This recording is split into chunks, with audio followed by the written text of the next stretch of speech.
You know, I was been in this position so many times, and so many times you don't make the shot. And the one I make is a one-legged flick from my chest. It's crazy, but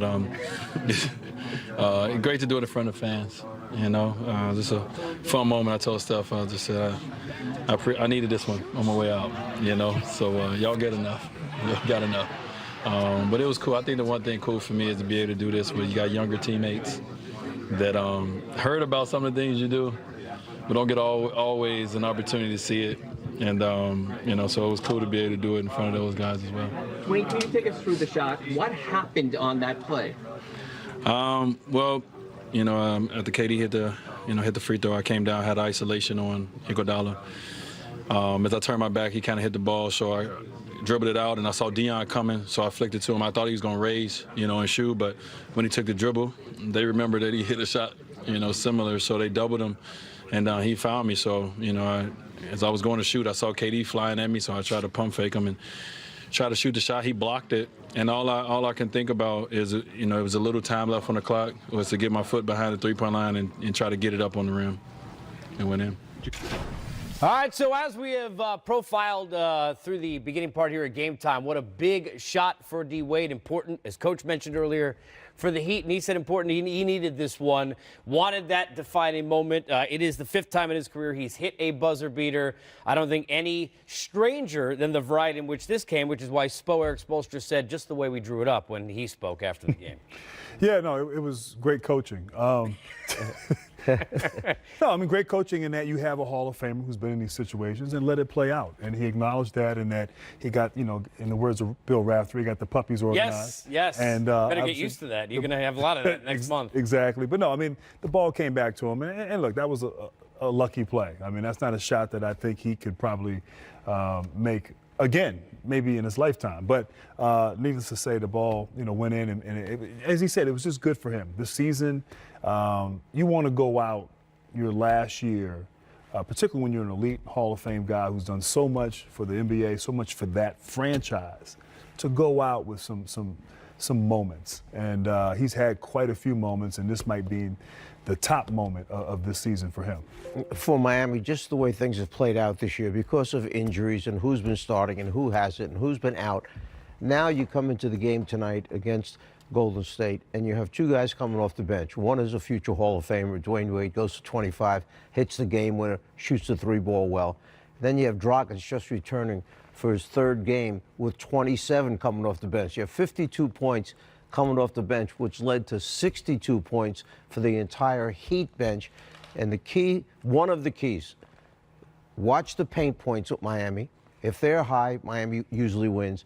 And watch the 3-point percentage, because they shoot a lot of threes, but when they're making them like tonight, they took 40 attempts but shot 45%, they have a chance to win games then. Golden State down 25 early in this one. In the first half, only 21 total assists. They didn't all play, but not a good loss on the road. KD and company not happy.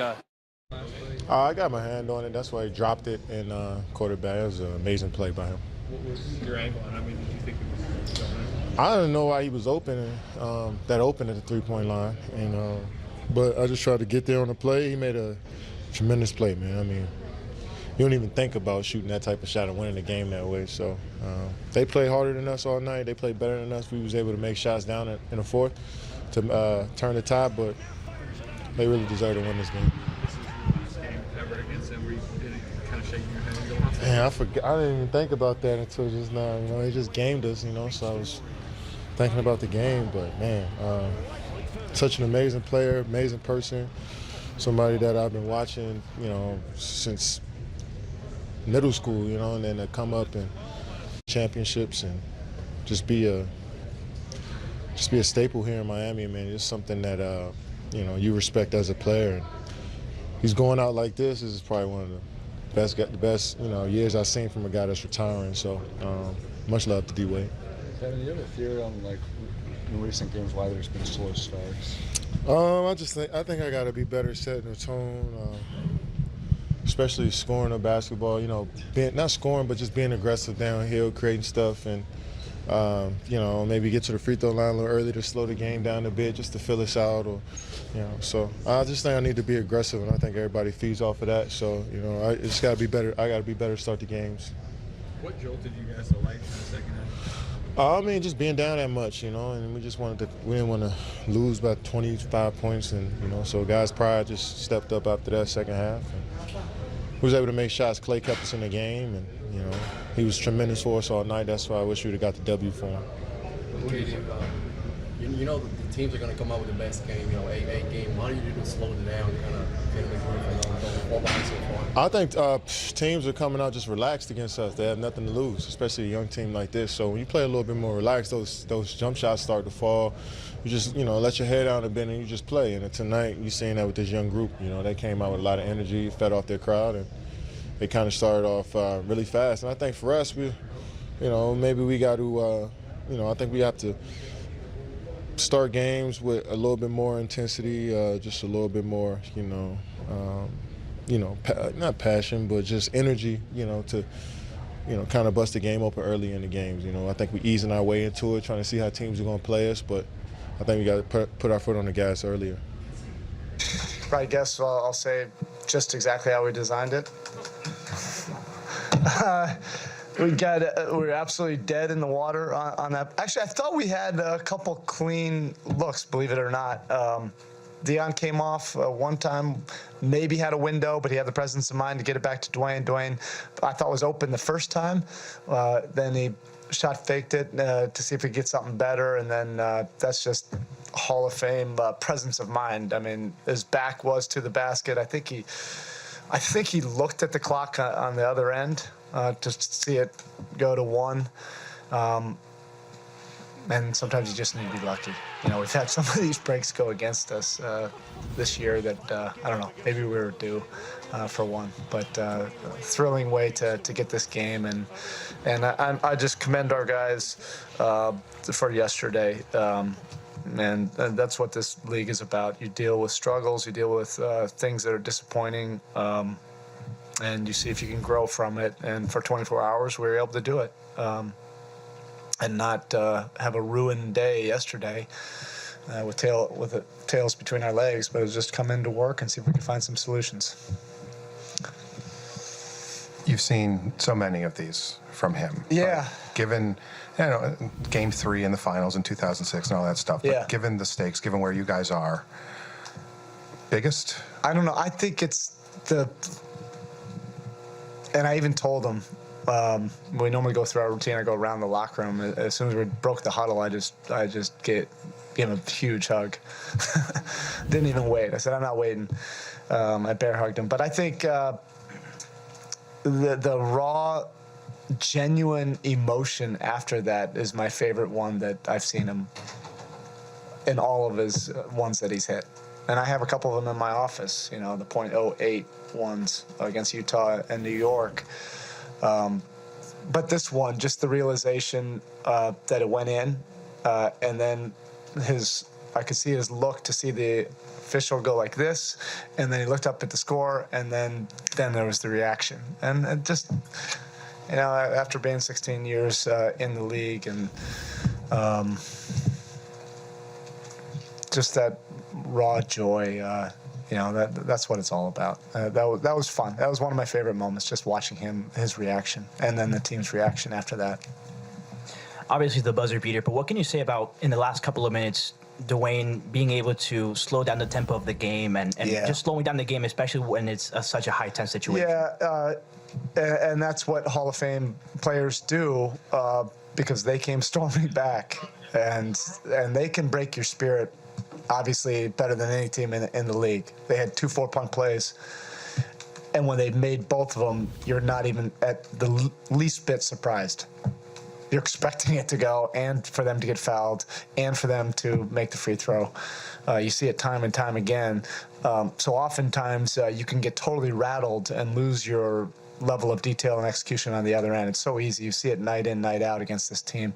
But if you have a Hall of Famer, you can kind of get set. At least you can get organized, and you know you're going to get, you know, something coherent. And that's what he did. He just got guys to their spots, and we were able to make or miss, able to get the right looks. When Goran scores big, it's not surprising, but we're a little surprised considering third game back after 2 months off. I'm never surprised by his talent and the plays that he can make, but I didn't realize that he had 25 at halftime until after I spoke to the team.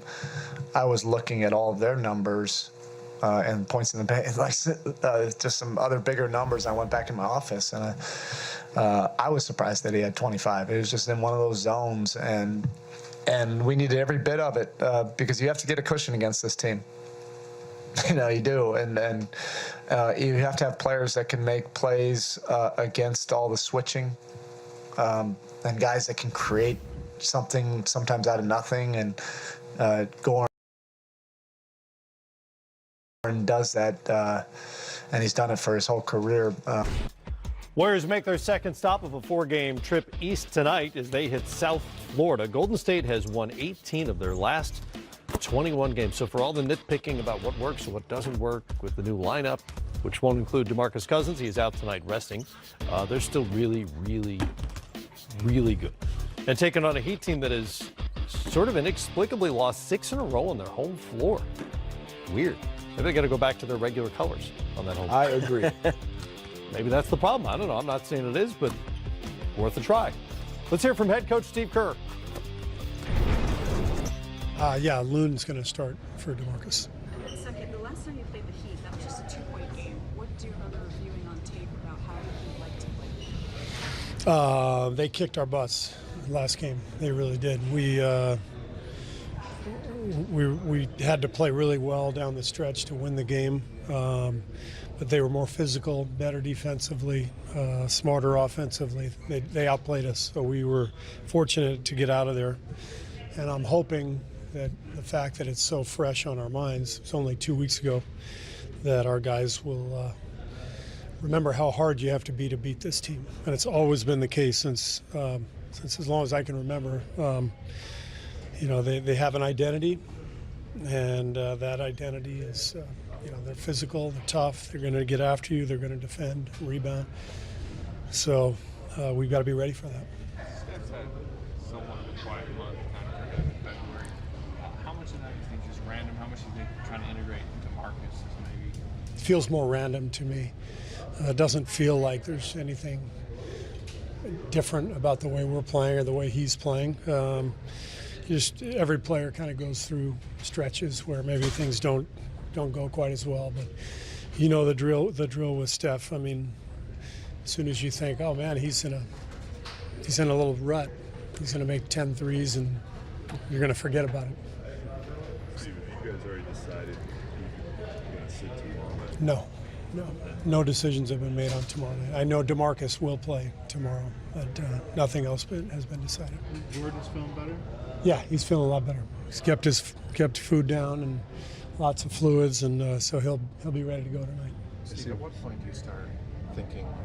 I know you said this morning, well, obviously, based on matchups anyway, but so at what point do you start shifting your thinking toward playoffs and rotations? Not now.